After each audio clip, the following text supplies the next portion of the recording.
Assalamualaikum warahmatullahi wabarakatuh.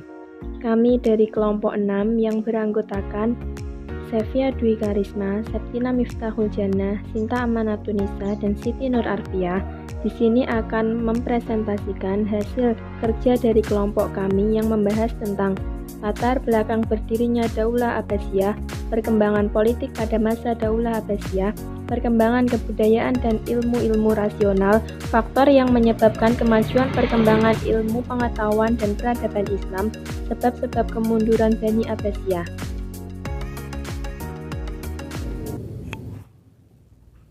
Latar belakang berdirinya dinasti Abbasiyah. Yang pertama, dinasti Abbasiyah merupakan kelanjutan dari dinasti sebelumnya, yakni dinasti Umayyah. Yang kedua, para pendiri serta penguasa Bani Abbasiyah merupakan keturunan seorang Abbas bin Abdul Muthalib. Yang ketiga, Abbasiyah berasal dari kata Al-Abbas yang merupakan keturunan dari Bani Hashim. Yang keempat, banyak kelompok-kelompok yang merasa tidak puas terhadap kepemimpinan Bani Umayyah. Yang kelima, untuk mendapat dukungan dari masyarakat luas, kelompok dinasti Abbasiyah membentuk sebuah propaganda. Yang keenam, berdasarkan propaganda yang dibentuk dinasti Abbasiyah, gerakan mereka pun didukung oleh kelompok Syiah, Khawarij, dan Mawali di kota Khorasan. Yang ketujuh, gerakan menentang dinasti Umayyah semakin besar ketika dinasti Umayyah dipimpin oleh Marwan bin Muhammad atau biasa dikenal dengan Marwan II. Yang terakhir, dapat disimpulkan bahwasanya berdirinya dinasti Abbasiyah dilatar belakangi oleh kekacauan bernegara yang dilakukan oleh dinasti Umayyah sendiri.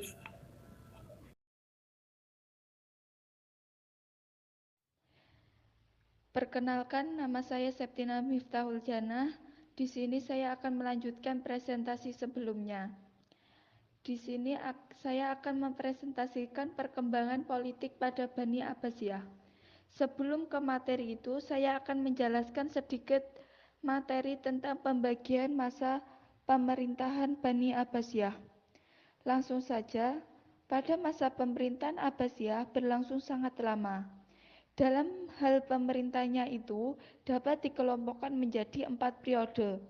Periode yang pertama sering disebut dengan periode Persia I, yang berawal pada masa Abu Abbas As-Saffah tahun 132 Hijriah dan berakhir pada masa Al-Wasi' Khalifah ke-9 pada tahun 247 Hijriah. Fase ini disebut pengaruh Persia karena beberapa khalifah yang berkuasa berkebangsaan Persia seperti Al-Amin, Al-Makmum putra dari Harun ar-Rasyid yang ibunya seorang Persia, dan beberapa khalifah lainnya. Yang kedua, periode ini sering disebut dengan Turki I yang dimulai pada masa khalifah yang ke-10 yaitu Al-Mutawakkil pada tahun 232 sampai 334 Hijriah atau 847 sampai 945 Masehi. Disebut dengan pengaruh Turki I karena pada masa itu banyak pembesar negara istana berasal dari bangsa Turki. Periode yang ketiga, periode ini disebut pengaruh dinasti Buwayh atau Persia kedua yang terjadi pada tahun 334 sampai 447 Hijriah atau 945 sampai 1055 Masehi. Bani Buwayh adalah orang-orang Persia yang sengaja didatangkan oleh khalifah untuk membebaskan mereka dari pengaruh orang Turki. Merekalah yang mendorong terjadinya gerakan kebangkitan sastra dan ilmu pengetahuan. Selanjutnya, periode yang keempat. Periode ini sering disebut dengan kekuasaan Bani Saljuk atau Turki kedua yang berlangsung pada tahun 447 sampai 656 Hijriah.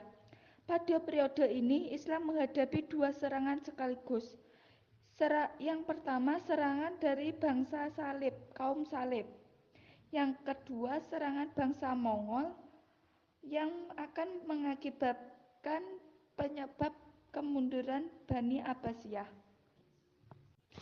Selanjutnya yaitu perkembangan politik pada masa dinasti Abbasiyah. Pada masa awal berdirinya dinasti Abbasiyah ada dua tindakan yang dilakukan oleh para khalifah Bani Abbasiyah untuk mengamankan dan mempertahankan dari kemungkinan adanya gangguan dan timbulnya pemberontakan, yaitu yang pertama tindakan keras terhadap Bani Umayyah dan yang kedua pengutamaan orang-orang turunan Persia.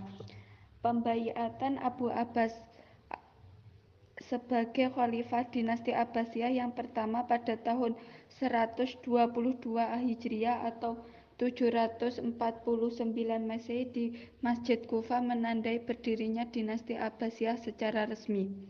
Akan tetapi, kekuasaan dan pengaruh dinasti Umayyah yang berpusat di Damaskus masih tetap eksis di bawah pemerintahan khalifahnya, yaitu Marwan II. Pada masa awal berdirinya dinasti Abbasiyah ini terjadi dualisme kekuasaan, yaitu kekuasaan dinasti Umayyah yang sedang berada dalam keadaan lemah namun tetap dipandang sebagai ancaman serius bagi kedaulatan dinasti Abbasiyah yang baru muncul, dan yang kedua, kekuasaan dinasti Abbasiyah yang sedang bangkit. Untuk menghadapi kekuatan dinasti Umayyah tersebut, Abu Abbas menyiapkan pasukan di bawah komando Abdullah bin Ali. Akhirnya terjadilah pertempuran yang dahsyat antara pasukan Abbasiyah dengan pasukan Umayyah di lembah Sungai Azab. Dalam pertempuran ini, pasukan Umayyah mengalami kekalahan dan Khalifah Marwan II berhasil melarikan diri. Peristiwa ini terjadi pada tahun 123 Hijriah atau 750 Masehi. Dengan demikian, berarti dinasti Abbasiyah telah berhasil menguasai daerah-daerah Syam, termasuk pusat pemerintahan dinasti Umayyah. Upaya pembersihan keturunan Umayyah serta pengejaran terhadap Khalifah Marwan II terus dilakukan. Akhirnya pada tahun 123 Hijriah atau 750 Masehi, pasukan Abbasiyah di bawah pimpinan Saleh bin Ali berhasil membunuh Khalifah Marwan II. Dengan terbunuhnya Khalifah Marwan II, maka berakhirlah kekuasaan dinasti Umayyah dalam panggung sejarah peradaban umat Islam. Di sisi lain, kemajuan politik yang terjadi pada masa dinasti Abbasiyah ini adalah masuknya orang-orang Persia ke dalam pemerintahan. Dinasti ini telah memberikan peluang yang cukup besar kepada orang Mawali keturunan Persia untuk menduduki jabatan-jabatan penting dan strategis seperti jabatan wazir. Dengan demikian, pengaruh Persia semakin signifikan dalam tatanan kehidupan politik dalam masa itu. Kehidupan ala Persia menjadi trendsetter bagi pemikiran maupun gaya hidup. Hal ini berlaku tidak hanya pada kalangan masyarakat awam, akan tetapi juga terjadi di kalangan elit pemerintahan. Pada awalnya, ibu kota pemerintahan dinasti Abbasiyah terdapat di Al-Hashimiyah dengan Kufah, akan tetapi untuk menjaga stabilitas negara yang baru berdiri tersebut, Khalifah Al-Mansur memindahkan ibu kota atau pusat pemerintahannya ke Baghdad yang berada di tengah-tengah bangsa Persia. Di ibu kota yang baru inilah Khalifah Al-Mansur mengadakan konsolidasi dan penertiban pemerintahannya. Ia mengangkat sebuah personil untuk menduduki jabatan di lembaga eksekutif dan yudikatif. Dalam menjalankan pemerintahannya di samping memenuhi angkatan bersenjata, membentuk lembaga protokol negara, dan mengangkat hakim di lembaga kehakiman negara. Khalifah Al-Mansur pada waktu itu menciptakan tradisi baru dengan mengangkat wazir atau perdana menteri sebagai koordinator departemen atau yang jabatannya disebut sebagai wizarot. Wizarot ini dapat dibagi menjadi dua, yaitu yang pertama wizarot tanfidz atau sistem pemerintahan presidensil, yaitu wazir hanya sebagai pembantu khalifah dan bekerja atas nama khalifah. Yang kedua, wizaratut tafwid atau parlemen kabinet. Wazir berkuasa penuh untuk memimpin pemerintahan, sedangkan khalifah sebagai lambang saja. Pada kasus lainnya, fungsi khalifah sebagai pengukuh dinasti lokal, sebagai gubernur negara, gubernurnya khalifah. Dalam menjalankan pemerintahan negara, wazir dibantu beberapa raisul diwan atau menteri departemen. Kemudian untuk membantu khalifah dalam menjalankan tata usaha negara diadakan sebuah dewan yang bernama Diwanul Kitabah atau sekretariat negara yang dipimpin oleh seorang raisul kutub atau sekretaris negara.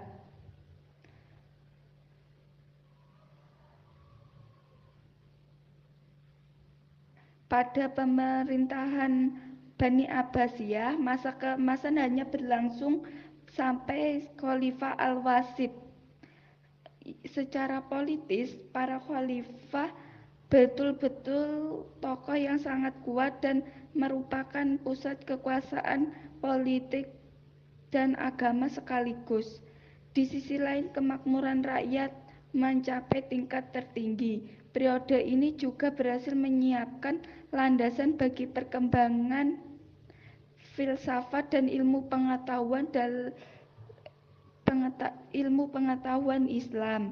Namun setelah periode ini berakhir, pemerintahan Bani Abbas mulai menurun dalam bidang politik, meskipun filsafat dan ilmu pengetahuan terus berkembang. Selanjutnya, kekuasaan politik Abbasiyah sudah mengalami penurunan, terutama kekuasaan politik sentral. Hal ini dikarenakan negara-negara bagian atau kerajaan-kerajaan kecil sudah tidak menghiraukan pusat pemerintahan, kecuali pengakuan politik saja.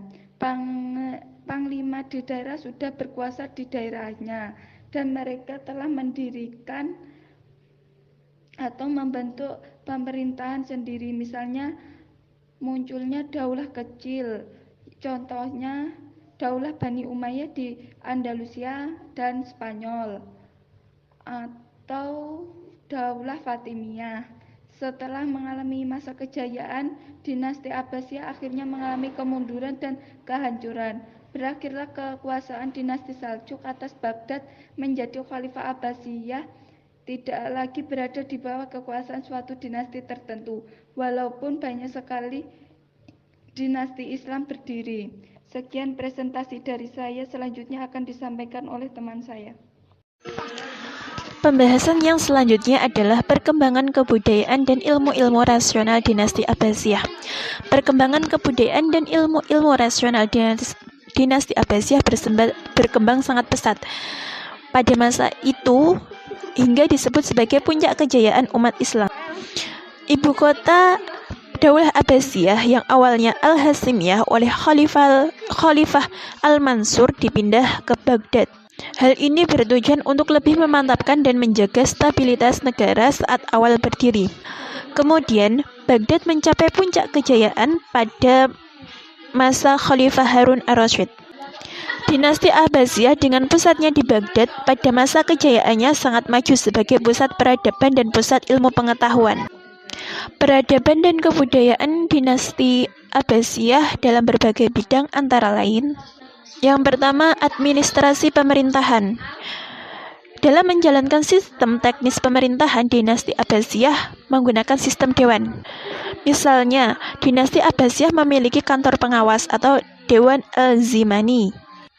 Kemudian Dewan Korespondensi atau Kantor Arsip, yaitu Dewan At-Taqwi, dan Dewan Penyidik Keluhan atau Dewan An-Nazrofi Al-Mazhalim.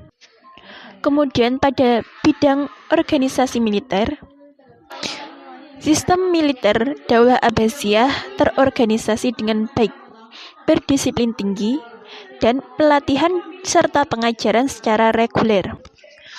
Pasukan pengawal khalifah sebagai satu-satunya pasukan tetap dan masing-masing mengepalai sekelompok pasukan.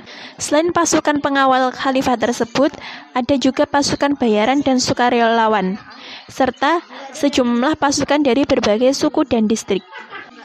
Untuk pasukan tetap atau jun yang bertugas aktif disebut murtaziqoh. Kemudian untuk pasukan sukarelawan disebut mutatawwiwah. Untuk pasukan murtaziqoh, pasukan tersebut dibayar secara berkala oleh pemerintah, sedangkan pasukan mutatawwi'ah atau sukarelawan, mereka hanya menerima gaji ketika bertugas. Kemudian pada bidang administrasi wilayah pemerintahan,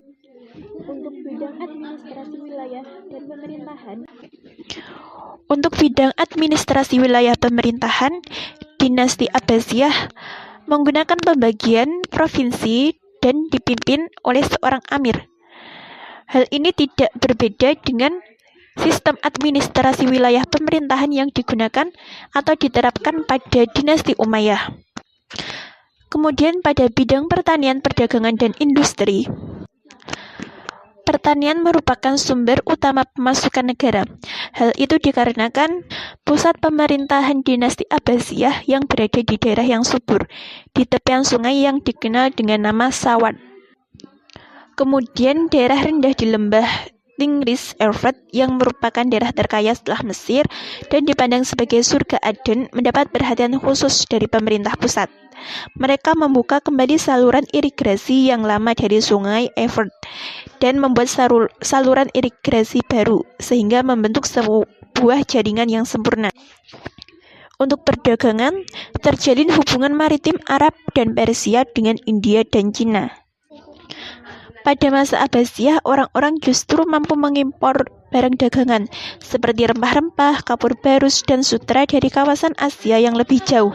Juga mengimpor gading, kayu eboni, dan badak kulit hitam dari Afrika.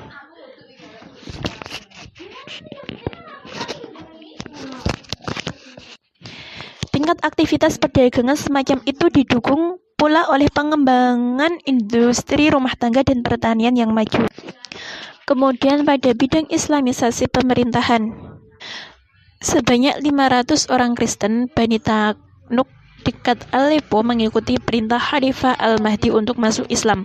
Proses konversi secara normal berjalan lebih gradual, damai, dan bersifat pasti. Kebanyakan konversi yang dilakukan oleh penduduk taklukan diborong oleh motif kepentingan individu, yaitu agar terhindar dari pajak dan sejumlah aturan lain yang membatasi, agar mendapat prestise sosial dan pengaruh politik, serta menikmati kebebasan dan keamanan yang lebih besar. Kemudian dalam bidang pendidikan dan ilmu pengetahuan, dinasti Abbasiyah dapat dikatakan sebagai kiblat ilmu pengetahuan di dunia. Ilmu-ilmu yang berkembang antara lain ilmu-ilmu agama dan sains teknologi. Ilmu agama yang berkembang pesat pada dinasti Abbasiyah antara lain ilmu tafsir, ilmu fikih, ilmu hadis, dan ilmu sejarah. Untuk ilmu tafsir, pada masa ini ilmu tafsir menjadi ilmu mandiri yang terpisah dari ilmu hadis. Buku tafsir lengkap dari Al-Fatihah sampai An-Nas juga mulai disusun pada masa ini. Menurut catatan Ibnu Al-Nadim, yang pertama kali melakukan penyusunan tafsir lengkap tersebut adalah Yahya bin Ziyad Ad-Dailami, atau yang lebih dikenal dengan sebutan Al-Fara'. Tapi luput dari catatan Ibnu Al-Nadim bahwa Abdul Razak Ibnu Hammam As-Sani yang wafat tahun 211 Hijriah yang hidup sezaman dengan Al-Fara juga telah menyusun sebuah kitab tafsir lengkap yang sempurna. Kemudian perkembangan ilmu fikih. Ilmu fikih pada zaman ini juga mencatat sejarah penting, di mana para tokoh yang disebut sebagai 4 imam mazhab fikih hidup pada era tersebut, yaitu Imam Abu Hanifah, Imam Malik, Imam Asy-Syafi'i, dan Imam Ahmad bin Hambal. Tidak jauh berbeda dengan perkembangan yang dialami oleh ilmu tafsir dan ilmu fikih, ilmu hadis juga mengalami masa penting, khususnya terkait dengan sejarah penulisan hadis-hadis Nabi yang memunculkan tokoh-tokoh seperti Ibnu Jurayji, Malik bin Anas, juga Al-Rabi bin Sahih, dan ilmu Al-Mubarak. Untuk penulisan ilmu hadis terus berkembang. Pada awal-awal abad ketiga, muncul kecenderungan baru penulisan hadis Nabi dalam bentuk musnad. Kemudian, pada pertengahan abad ketiga, muncul tren baru yang bisa dikatakan sebagai generasi terbaik sejarah penulisan hadis, yaitu munculnya kecenderungan penulisan hadis yang didahului oleh tahapan penelitian dan pemisahan hadis-hadis sahih dari yang dhaif, sebagaimana dilakukan oleh Al-Bukhari, Muslim, Ibnu Majah, Abu Daud, At-Tirmidzi, serta An-Nasai. Disiplin ilmu lain yang juga mengalami perkembangan adalah ilmu sejarah, yang awal penulisannya dilakukan oleh Ibnu Ishaq wafat tahun 152 Hijriah. Kemudian untuk perkembangan ilmu sains dan teknologi. Kemajuan yang dicapai oleh umat Islam di era Abbasiyah tidak hanya terbatas pada ilmu-ilmu agama atau yang bisa diistilahkan dengan ulum naqliyah saja, melainkan juga disertai dengan kemajuan ilmu-ilmu sains dan teknologi, ulum aqliyah, ilmu sains dan teknologi. Perkembangan ilmu sains dan teknologi ditandai dengan berbagai riset dan penemuan-penemuan yang dilakukan oleh para ilmuwan-ilmuwan muslim dalam berbagai bidang. Bidang-bidang tersebut antara lain yang pertama adalah matematika.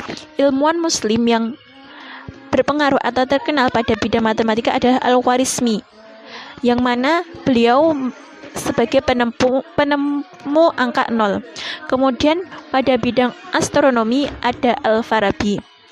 Pada bidang kedokteran ada ilmuwan muslim Al-Kindi, yaitu yang mendemokrasikan penggunaan ilmu hitung dan matematika dalam dunia medis. Ar-Razi menemukan penyakit cacar, serta Ibnu Sina. Kemudian pada ilmu fisika ada Ibnu Al-Haytham, dan pada ilmu kimia ada Jabir bin Hayyan yang dikenal sebagai bapak ilmu kimia. Perkembangan ilmu-ilmu rasional dinasti Abbasiyah juga dapat dilihat pada lembaga pendidikan yang ada pada masa itu. Masyarakat dunia mengenal lembaga pendidikan formal pada masa Khalifah dinasti Abbasiyah.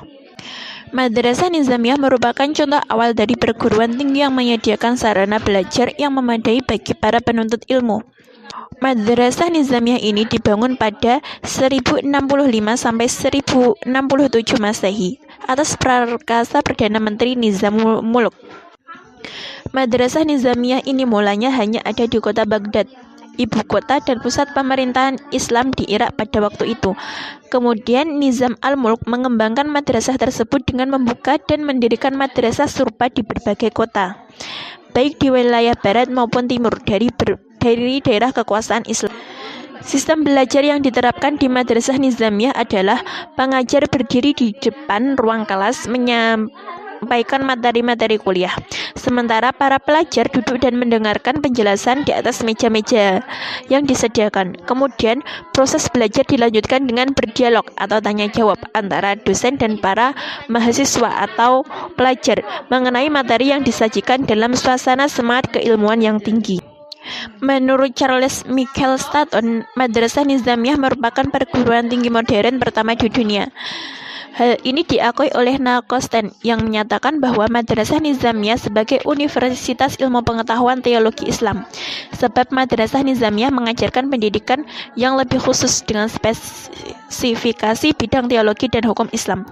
Meski demikian, kurikulum yang digunakan di Madrasah Nizamiyah ini terdapat pula perimbangan yang proporsional antara disiplin ilmu keagamaan dan disiplin ilmu akliyah. Demikianlah perkembangan kebudayaan dan ilmu-ilmu pengetahuan pada masa dinasti Abbasiyah yang telah mencapai puncaknya dan bisa disebut sebagai puncak kejayaan umat Islam.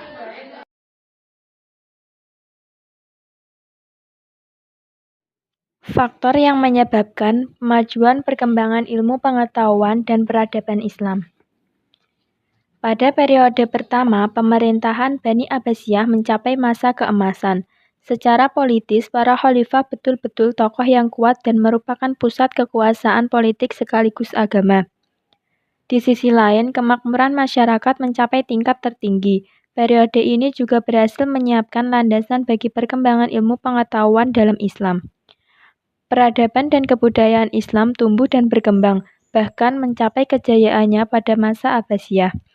Hal tersebut dikarenakan dinasti Abbasiyah pada periode ini lebih menekankan pembinaan peradaban dan kebudayaan Islam daripada perluasan wilayah. Di sini letak perbedaan pokok antara dinasti Umayyah dan dinasti Abbasiyah. Puncak kejayaan dinasti Abbasiyah terjadi pada masa Khalifah Harun ar-Rasyid dan anaknya Al-Ma'mun.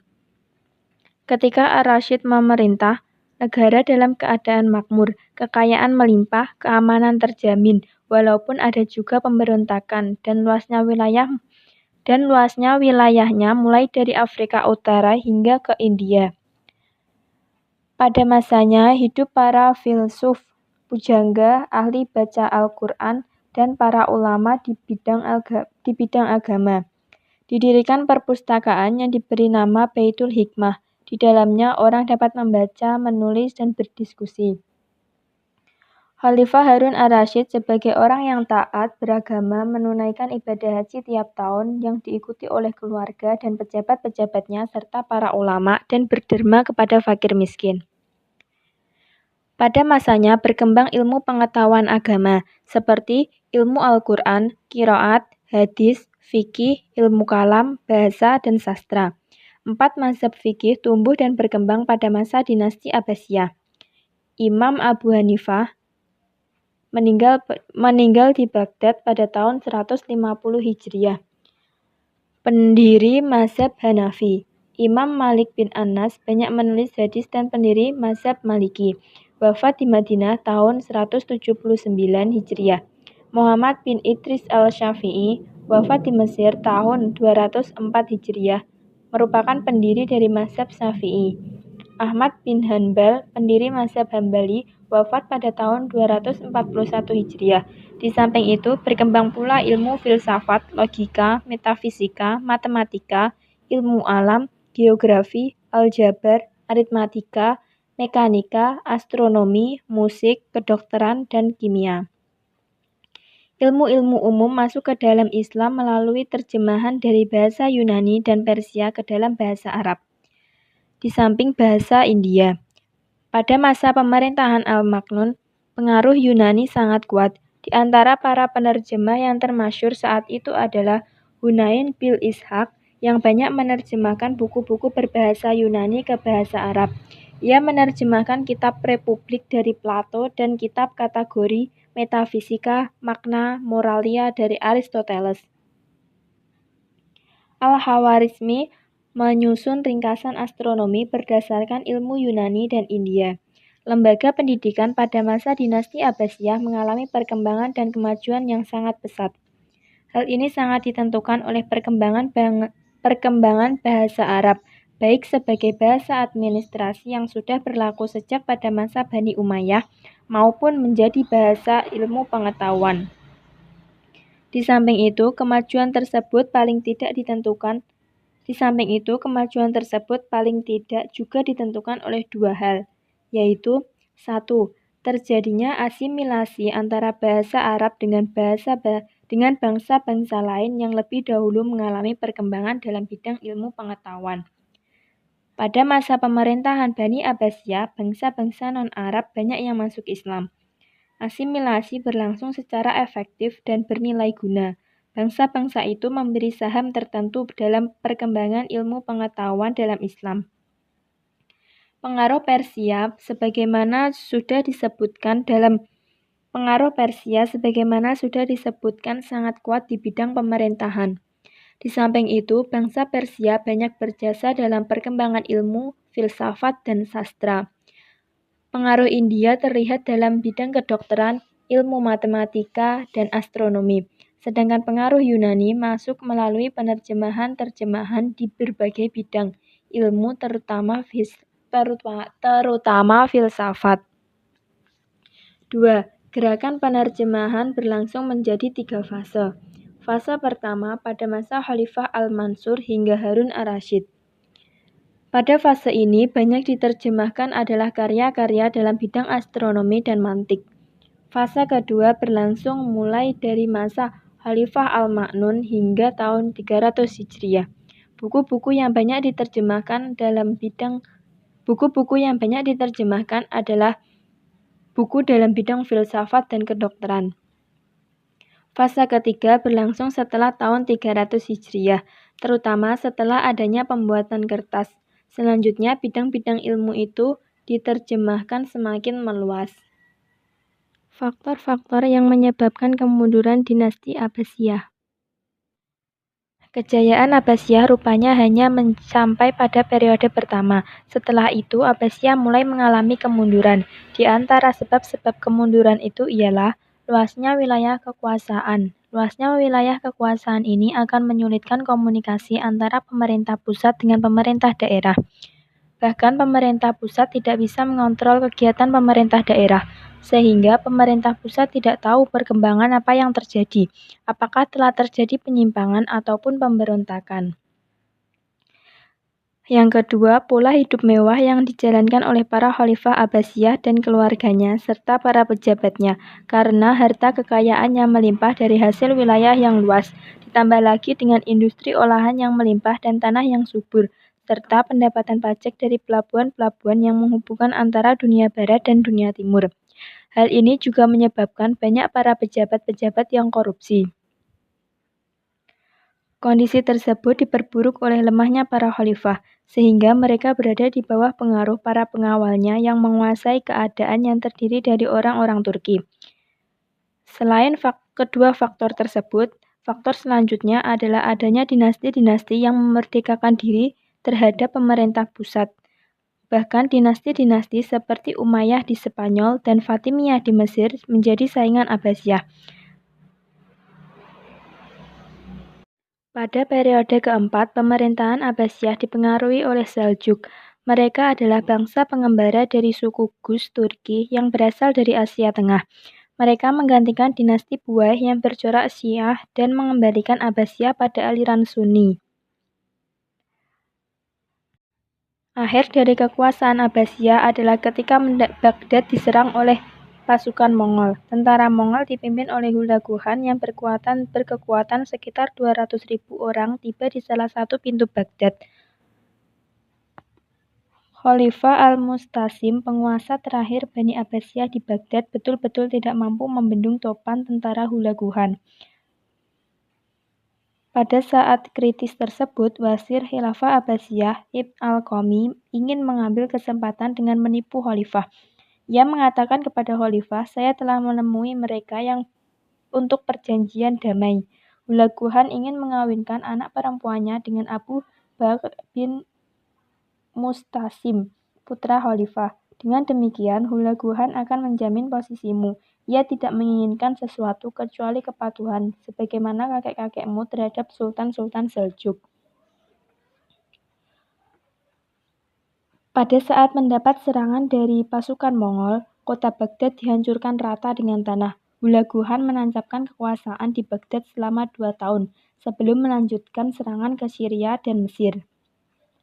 Jatuhnya kota Baghdad pada tahun 1258 Masehi ke tangan bangsa Mongol bukan saja mengakhiri kekuasaan Khalifah Bani Abbasiyah di sana, tetapi juga merupakan awal dari masa kemunduran politik dan peradaban Islam, karena Baghdad sebagai pusat kebudayaan dan peradaban Islam yang sangat kaya dengan khasanah ilmu pengetahuan. Mereka membunuh sekitar 800.000 hingga 1 juta kaum muslimin di Baghdad. Selama beberapa bulan atau dalam masa waktu yang cukup lama, sungai Dajlah diwarnai dengan darah. Warnanya berubah menjadi merah kebiru-biruan.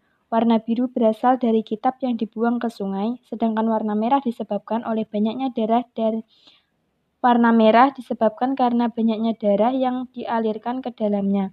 Hal ini berlangsung cukup lama. Dengan pembunuhan yang kejam ini berakhirlah kekuasaan Abbasiyah di Baghdad. Kota Baghdad sendiri dihancurkan rata dengan tanah sebagaimana kota-kota lain yang dilalui oleh tentara Mongol tersebut. Walaupun sudah dihancurkan, Hulagu Khan menancapkan kekuasaannya di Baghdad selama 2 tahun sebelum melanjutkan ke Syria dan Mesir. Dari Baghdad, pasukan Mongol menyeberangi sungai Eufrat menuju Syria. Pada tahun 1260 Masehi, ia berhasil menduduki Nablus dan Gaza. Panglima tentara Mongol Hidbunga mengirim utusan ke Mesir meminta supaya Sultan Qutuz menjadi raja kerajaan Mamalik di sana menyerah.